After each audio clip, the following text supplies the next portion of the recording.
Banyaknya hujatan dari para penggemar Lesti Kejora dan Rizky Bilar yang kian meradang pasca adanya roastingan yang dilontarkan oleh Kiki Saputri nyatanya tidak membuat wanita berusia 29 tahun itu berdiam diri pasca menjadi bulan-bulanan fanbase Leslar yang terkenal sebagai fans garis keras.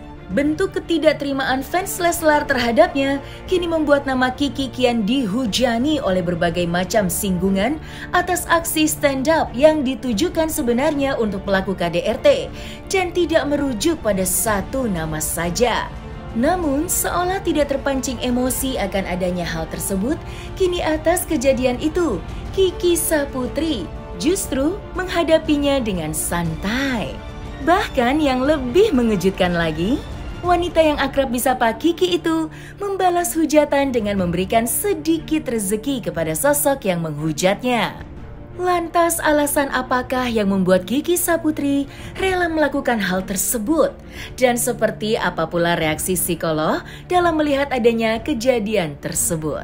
Aku sih nggak ada berdebat ya, karena ketika baca komen-komen dari yang support maupun yang menghujat, aku ketawa-tawa aja, ngakak gitu kayak.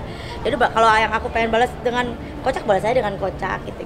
Itu mah natural aja, maksudnya gini, aku percaya sih setiap orang tuh kalau dia punya kesibukan, kalau dia bahagia hidupnya, pasti nggak mungkin tuh kepikiran buat ngeluarin kata-kata jahat ke orang, sampai misalnya body shaming atau ke keluarga. Jadi aku pasti ada sesuatu yang salah, entah banyak masalah hidupnya, entah mungkin kurang bahagia, entah mungkin butuh sesuatu. Jadi aku tawarin, "Kak, daripada marah-marah, mau nggak nih saya transfer gitu, ada nih buat ngopi-ngopi mah gitu." Mau, ya seneng lah, alhamdulillah, berarti kan bisa ngebantu dan ternyata bisa mengubah yang terjadi marah-marah jadi baik, kan berarti bikin orang happy, mudah-mudahan jadi pahalanya ke aku juga. Adalah nggak banyak, buat jajan ngopi-ngopi aja, makan bakso. Jadi aku kalau misalnya untuk biasanya ngasih jajan gitu, yang itu tuh nggak mesti haters, tapi kan nggak aku publis juga. Kalau di DM misalnya kayak ya dia minta tolong ya, kalau aku rasa akunnya bener, kayak dilihat kira-kira emang ternyata ya kayaknya membutuhkan gitu, ya udah. Bisa juga itu bukan fansnya Leslar, fanbase Leslar gitu, atau netizen yang ngaku-ngaku sebagai Leslar, bisa aja. Kalau kita yang Leslar, bener-bener Leslar, nggak akan seperti itu gitu. Nah, ya harusnya nggak usah dipakai uang lah, ya kan? Iya, seharusnya cukup minta maaf aja sama Leslarnya. Iya. Kita sebagai fans yang sejati, kita dibikin olok-olok, idola kita sakit gitu. Yang lihat ya, kok Leslar yang dibikin olok-olok, kita mengerti. Kak Kiki tuh bekerja juga di situ kan jadi host. Tapi jangan, kenapa sih harus Leslar gitu? Harus membawa Leslar gitu. Awalnya kan dia ngerostingnya kan disuruh penyanyi dangdut, terus kayak kan aku dapat cari fakta-fakta terkait dengan penyanyi dangdut ini kan berkaitan sama Leslar gitu kan.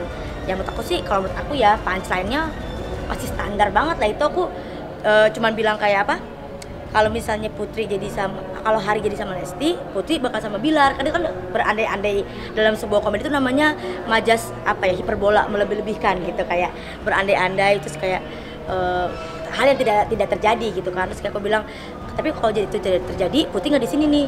Gimana tuh, kata Happy Asmara kan, di luar cabut laporan. Iya, mereka ketawa, itu kan hal yang fakta. Ketika mereka bilang, dasar lu perempuan laknat, buka-buka aib sama istri.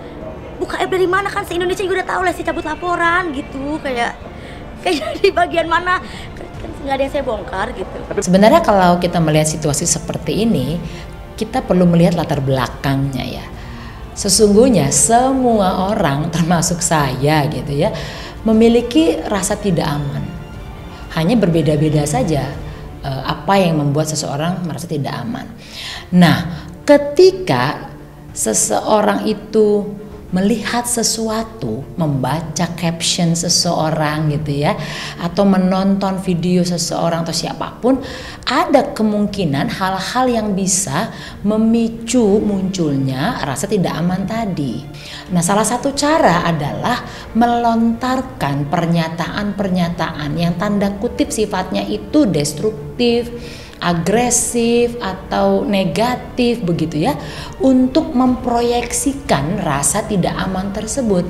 Nah, sama kasusnya ketika ada seseorang melihat apa yang diposting atau video seorang selebriti dan memunculkan rasa tidak aman, misalnya karena dia merasa tidak tersaingi atau dia nggak sanggup memenuhi apa yang dia lihat karena itu menjadi bagian keinginannya dan sebagainya. Nah, caranya dia melontarkan kritikan-kritikan.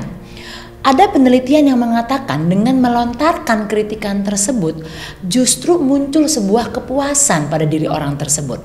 Nah, rasa puas ini yang akhirnya bisa menurunkan rasa tidak aman tadi. Karena ini bisa menurunkan rasa tidak aman dan dia puas, maka dia akan melakukan berkali-kali. Nah, karena ini menjadi berkali-kali, hal ini membuat seseorang tanda kutip bisa menjadi sebuah mekanismenya. Dan secara langsung memunculkan hormon-hormon bahagia. Jadi justru dia happy ketika dia menyampaikan komentar-komentar yang justru sifatnya negatif atau agresif tadi. Kerap menuai banyaknya komentar pedas, tidak hanya dirasakan oleh Kiki Saputri saja. Hal tersebut nyatanya juga menerpa pasangan Rizky Bilar dan Lesti Kejora pasca keduanya memutuskan untuk berdamai di balik kasus tindak KDRT yang dilakukan oleh Bilar. Berbagai macam cibiran pedas yang menyayat hati nampaknya membuat Lesti dan Bilar terus bersembunyi dari buntut permasalahan yang sempat terjadi pada rumah tangga keduanya. Alami kondisi yang begitu miris hingga kena mental. Sebagaimana hal tersebut pun diungkapkan oleh Putra Siregar dan Septi Siregar pasca bertemu dengan Lesti dan Bilar secara langsung. Merasa prihatin akan kondisi dari Lesti dan Bilar, maka seperti inilah pemaparan Putra Siregar dan Septi mengenai kondisi pasangan Bilar dan Lesti Kejora. Juga, tapi untuk sekarang sih udah alhamdulillah. Sekarang alhamdulillah sehat. Berita kan banyak yang dipelintir atau gimana. Kan memang kemarin mereka itu sama media kan nggak ini ya, maksudnya nggak open ini gitu. Jadi mungkin itu yang jadi akhirnya kemana-mana. Tapi sangat terganggu psikisnya, sangat terganggu, parah terganggu. Ganggu namanya orang bermasalah kan, shock. Tapi alhamdulillah sekarang udah mulai baik-baikan. Jadi saya kasih motivasi gitu.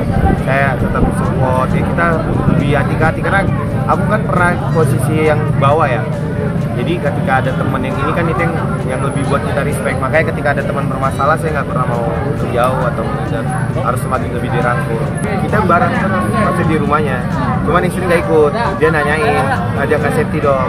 Jadi kita yang nemenin. Jadi kan kita yang nemenin lah, ngobrol ini, ngasih semangat. Terus jangan ngebahas masalah lagi. Itu yang paling penting sih.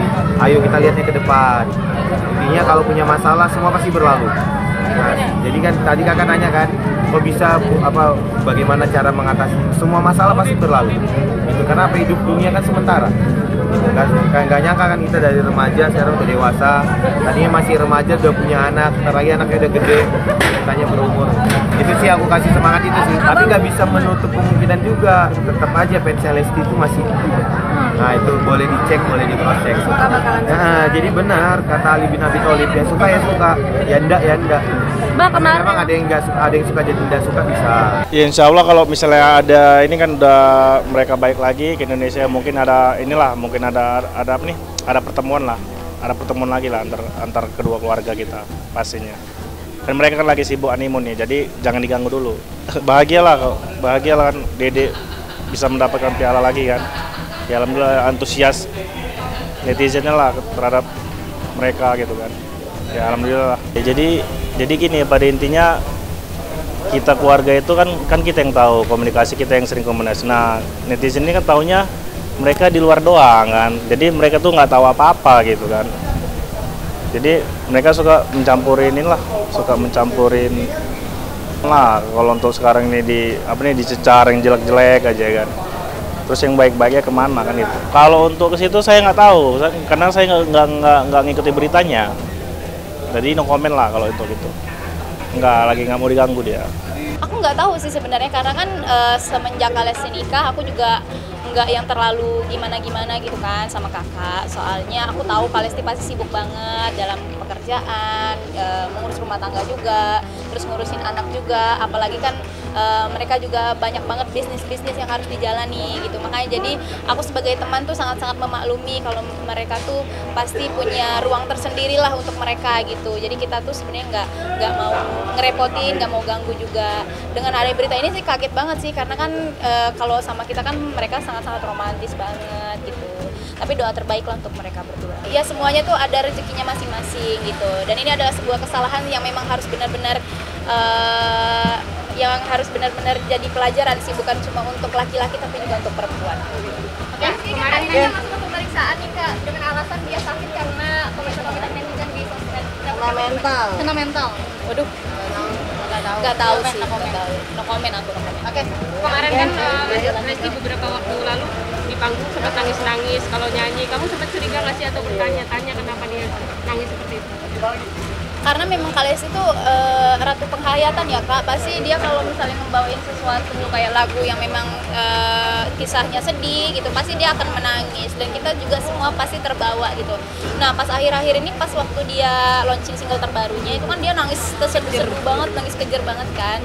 Ya kita bilangnya mungkin itu tangis bahagia gitu, karena udah menemukan sosok yang tepat gitu. Aku mikirnya gitu ya, karena sudah menemukan sosok yang tepat, terus juga sudah bahagia lah dengan keluarga, dengan kerjaan, dan juga dengan rumah tangganya yang begitu sempurna lah di mata kita gitu. Tapi ternyata ya kita nggak tahu sih, mungkin Kak Lesti pengen cerita sebenarnya di lagu itu, karena kan lagu itu kan ada sedih-sedihnya kan, ada makna terselubung sebenarnya.